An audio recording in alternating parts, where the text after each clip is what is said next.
Part 2 of the Teachings for the New Golden Age by beloved Ascended Master Kuthumi, preparing teachers for the Golden Age.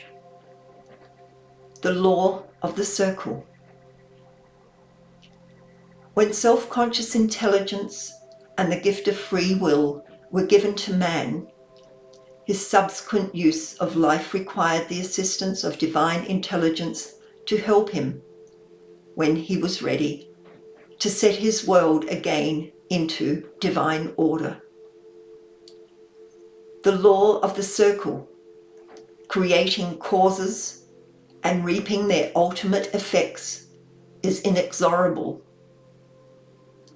Energy magnetized and constructively used by man must return to that man as happiness. If the energy was destructive, it returns as unhappiness. Man, caught in the web of his own making, feeling the return of the misqualified energy of his imperfect causes, sooner or later calls for help and assistance from God.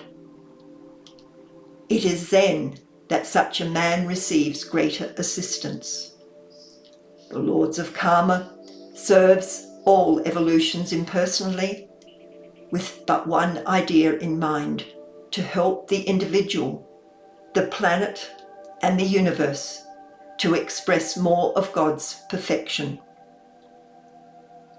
The law of cause and effect gives the individual a tremendous opportunity to learn how to use the priceless gift of life. By the distress he experiences after placing his hand upon a hot stove, a child learns to avoid burning himself in the future. So also does a student of life learn how to avoid setting up causes of future distress through the generation of inharmoniously qualified energy in any of his 4 lower vehicles. The more advanced the student, the quicker does the energy sent forth by him return with more of its kind. Mankind has used life rather promiscuously through the ages. Because life is obedient and intelligent, it has obeyed the direction of mankind's thoughts, feelings, words, and actions. Life has taken on the form which mankind itself has created. These forms are not always pleasurable to the outer self.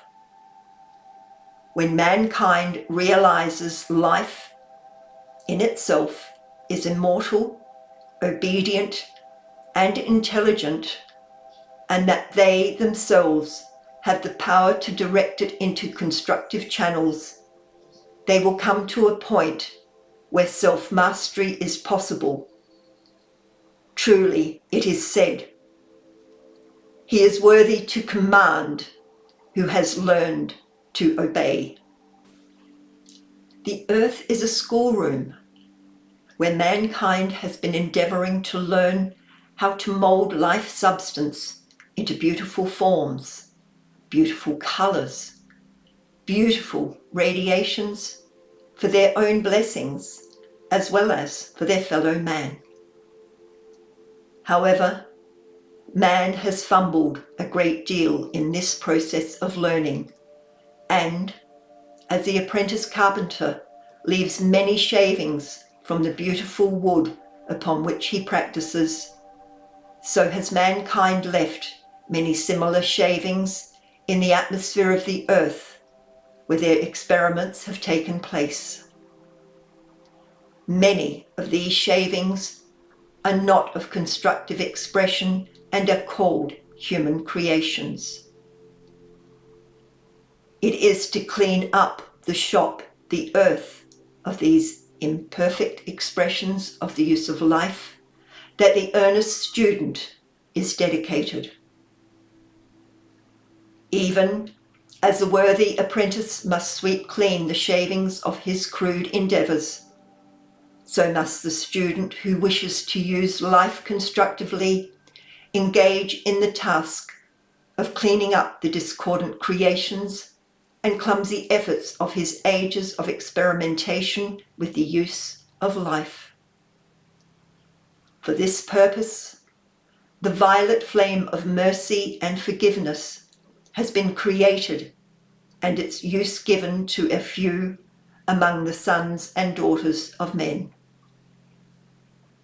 If they willingly use it, as the apprentice carpenter uses his broom to clean his room, then they are ready to be given the instructions which lead to the conscious direction and channeling of their life energy into forms of beauty, harmony, and perfection of expression.